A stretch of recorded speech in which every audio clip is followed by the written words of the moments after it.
ನಮಸ್ಕಾರ, ನಾನು ಶೋಭಾ. ಎಷ್ಟೇ ದಪ್ಪ ಬೆಡ್ಶೀಟ್ ಇರಲಿ ಬಿಡಿ, ಕುಕ್ಕರ್ನಿಂದ ನಿಮಿಷದಲ್ಲಿ ಕ್ಲೀನ್ ಮಾಡೋ ಟ್ರಿಕ್ಸ್ ತಂದಿದ್ದೀನಿ. ಪ್ಲೀಸ್ ವಿಡಿಯೋನ ಸ್ಕಿಪ್ ಮಾಡ್ದಿರಾ ನೋಡಿ. ನಮ್ಮ ಬ್ಲೌಸ್ ಅಂತೂ ಚೆನ್ನಾಗಿರುತ್ತೆ, ಆದರೆ ಈ ಉಕ್ಸು ತುಕ್ಕಿಡ್ದಂಗೆ ಆಗ್ಬಿಟ್ಟಿರುತ್ತೆ, ಬಟ್ಟೆನೂ ಹಾಳಾಗ್ತಾ ಇರುತ್ತೆ. ನೀವು ಹಂಗೆ ತುಕ್ಕಿಡ್ದಿದೆ, ಬಟ್ಟೆ ಎಲ್ಲ ಒಂಥರ ಆಗ್ತಾ ಇದೆ ಅಂದಾಗ ಆ ಮ್ಯಾಚಿಂಗ್ ನೈನ್ ಪಾಲಿಶ್ ತಗೋಬೇಕು. ನಿಮ್ಮ ಬ್ಲೌಸ್ ಯಾವ ಕಲರ್ ಇರುತ್ತಲ್ಲ ಅದೇ ಕಲರ್ದು ನೈನ್ ಪಾಲಿಶ್ ತಗೊಂಡು ಅದ್ರ ಮೇಲೆ ಅಪ್ಲೈ ಮಾಡಿಬಿಡಬೇಕು. ಆ ತುಕ್ಕು ಹಿಡ್ದಿರುತ್ತಲ್ಲ ಅದು ತುಕ್ಕು ಹಿಡಿಯಲ್ಲ, ಮತ್ತು ಚೆನ್ನಾಗಿ ಕಾಣಿಸುತ್ತೆ. ನೋಡಿ ತೋರಿಸ್ತಾ ಇದ್ದೀನಿ ನೋಡಿ. ಬ್ಲೌಸ್ದು ಕಡ್ಡಿ ಬಂದಿರುತ್ತಲ್ಲ, ಕಡ್ಡಿಗಳು ಅಕಸ್ಮಾತ್ ಅದಿಲ್ಲ ಇಲ್ಲ ಅಂತಂದರೆ ಇನ್ನು ಸ್ವಲ್ಪ ಮುಂದೆ ನಿಮಗೆ ಬೇಕಾಗಿರುತ್ತೆ. ಅಕಸ್ಮಾತ್ ಅರ್ಜೆಂಟಾಗೆ ಆ ಥರ ಉಳ್ಕೊಳಕ್ಕಾಗಲಿಲ್ಲ ಅಂದಾಗ ಒಂದು ಸೇಫ್ಟಿ ಪಿನ್ ತಗೊಂಡು ಪೆನ್ದು ರಿಫಿಲ್ ಇರುತ್ತಲ್ಲ ಅದನ್ನು ಸಣ್ಣಕ್ಕೆ ಕಟ್ ಮಾಡಿಕೊಂಡು ಒಂದು 2 ಪೀಸ್ ಹಾಕ್ಬಿಟ್ಟು ಪಿನ್ ಹಾಕ್ಕೊಬಿಡಿ. ಸೇಫ್ಟಿ ಪಿನ್ನು ಅದ್ರ ಮಧ್ಯಕ್ಕೆ ಈ ಥರ ಉಕ್ಸ್ ಹಾಕ್ಕೋಬೋದು ಬೇಕಂದರೆ. ನೋಡಿ ತೋರಿಸ್ತಾ ಇದ್ದೀನಿ. ನಿಮಗೆ ಬ್ಲೌಸು ಹಾಳಾಗಲ್ಲ, ಚೆನ್ನಾಗೂ ಟೈಟಾಗೂ ಕೂತ್ಕೊಳ್ಳುತ್ತೆ. ಟ್ರೈ ಮಾಡಿ ಬಿಡಿ.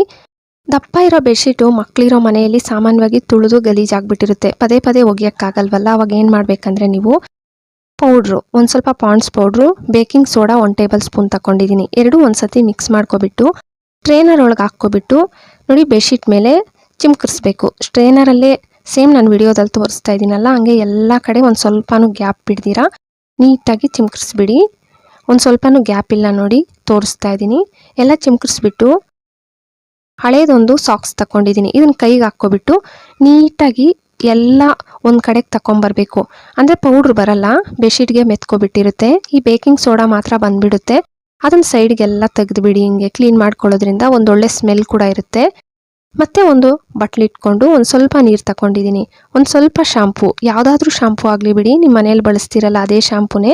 ಒಂದು ಕಾಟನ್ ಬಟ್ಟೆ ಅದರಲ್ಲಿ ಇನ್ಬಿಡಿ, ಅಂದರೆ ಒಂದು ಸ್ವಲ್ಪ ನೀರಿರಬಾರ್ದು, ತೇವ ಇರಬೇಕು ಆದರೆ ಒಂದು ಸ್ವಲ್ಪ ನೀರಿರಬಾರ್ದು. ಅದನ್ನು ಹಿಂಗೆ ಹಾಕ್ಬಿಟ್ಟು ನಿಮ್ಮ ಕುಕ್ಕರ್ ಮುಚ್ಚಳ, ನಮಗೆ ಕುಕ್ಕರ್ ಬೇಡ, ಬರೀ ಮುಚ್ಚಳ ಮಾತ್ರ ತಗೊಂಡು ಗಂಟು ಹಾಕ್ಕೊಬಿಡಿ. ಮುಚ್ಚಳಕ್ಕೆ ತೋರಿಸ್ತಾ ಇದ್ದೀನಲ್ಲ ಸೇಮ್ ಹಂಗೆ ಗಂಟು ಹಾಕ್ಬಿಟ್ಟು ಇದರಲ್ಲಿ ನೀಟಾಗಿ ಬೆಡ್ಶೀಟ್ ಒಂದು ಕಡೆನೂ ಗ್ಯಾಪ್ ಇಲ್ದಿರ ನೀಟಾಗಿ ಕ್ಲೀನ್ ಮಾಡ್ಕೋಬೇಕು. ಇವಾಗ ಬೆಡ್ಶೀಟಲ್ಲಿ ಮಕ್ಕಳೆಲ್ಲ ತುಂಬ ತುಳಿದಾಗ ಸ್ವಲ್ಪ ಧೂಳು ಎಲ್ಲ ಇರುತ್ತಲ್ಲ, ನೀಟಾಗಿ ಬಂದುಬಿಡುತ್ತೆ. ಯಾವಾಗಾದರೂ ನಮಗೆ ಇವಾಗ ನಾವು ವಾಶ್ ಮಾಡಿಬಿಟ್ಟಿರ್ತೀವಿ ಬೆಡ್ಶೀಟು, ಮತ್ತು ಮಕ್ಕಳೆಲ್ಲ ತುಳಿದು ಗಲೀಜು ಮಾಡಿದಾಗ ನಮಗೆ ಪದೇ ಪದೇ ವಾಶ್ ಮಾಡೋಕ್ಕಾಗಲ್ಲ, ಮಿಷಿನ್ಗೆ ಹಾಕೋಕ್ಕಾಗಲ್ಲ, ಒಗೆಯೋಕ್ಕಾಗಲ್ಲ. ಇದು ತುಂಬ ದಪ್ಪ ಇರುತ್ತಲ್ಲ ಬೆಡ್ಶೀಟು. ಆವಾಗ ನೀವು ಯಾವಾಗಲಾದರೂ ಅಂದರೆ ಒಗೆಯೋಕ್ಕಾಗ್ತಾ ಇಲ್ಲ ಅಂದಾಗ ಈ ಥರ ಟ್ರೈ ಮಾಡ್ಬೋದು. ಒಂದೊಂದ್ಸತಿ ಬಿಸಿಲಿರಲ್ಲ, ತುಂಬ ಚಳಿ ಇರುತ್ತೆ, ಟ್ರೈ ಮಾಡಿ ನೋಡಿ. ವೈಟ್ ಬಟ್ಟೆ ತೆಗೆದ್ಬಿಟ್ಟು ತೋರಿಸ್ತಾ ಇದ್ದೀನಿ ಕುಕ್ಕರ್ ಮುಚ್ಚಳದಿಂದ ಎಷ್ಟೊಂದು ಧೂಳು ಎಲ್ಲ ಬಂದಿದೆ ನೋಡಿ. ಅದನ್ನು ನೀವು ಶಾಂಪೂ ನೀರಲ್ಲಿ ಒಂದು 2 ಟೈಮ್ಸ್ ಹಂಗೆ ಮಾಡಬೇಕು. ನಾನು ಒಂದು 2 ಟೈಮ್ಸ್ ನೀಟಾಗಿ ಬೆಡ್ಶೀಟ್ ಕ್ಲೀನ್ ಮಾಡ್ಕೊಬಿಟ್ಟು ಫ್ಯಾನ್ ಹಾಕಿ ಬಿಟ್ಬಿಟ್ಟಿದ್ದೀನಿ. ನಿಮಗೆ ಆಚೆ ಬಿಸಿಲು ಬರ್ತಾ ಇದೆ ಅನ್ನೋರು 1 ಅವರ್ ದಾರದ ಮೇಲೆ ಹಾಕಿ ಬಿಟ್ಬಿಡ್ಬೋದು. ಇಲ್ಲ ನಮಗೆ ಬಿಸಿಲಿಲ್ಲ ಅನ್ನೋರು ಬೇಕಂದರೆ ಈ ಥರ ಫ್ಯಾನ್ ಹಾಕ್ಬಿಟ್ಟು ನಿಮಗೆ ಕಿಟಕಿ ಓಪನ್ ಮಾಡಿ ಬಿಟ್ಬಿಡಿ. ನೀಟಾಗಿರುತ್ತೆ ಬೆಡ್ಶೀಟು. ಅಂದರೆ ನಿಮಗೆ ಟೈಮ್ ಇಲ್ಲ, ಯಾವಾಗಾದರೂ ಟೈಮ್ ಇಲ್ಲ ಬೆಡ್ಶೀಟು ವಾಶ್ ಮಾಡೋಕ್ಕೆ ಅನ್ನೋವಾಗ ಈ ಥರ ಟ್ರೈ ಮಾಡಿ.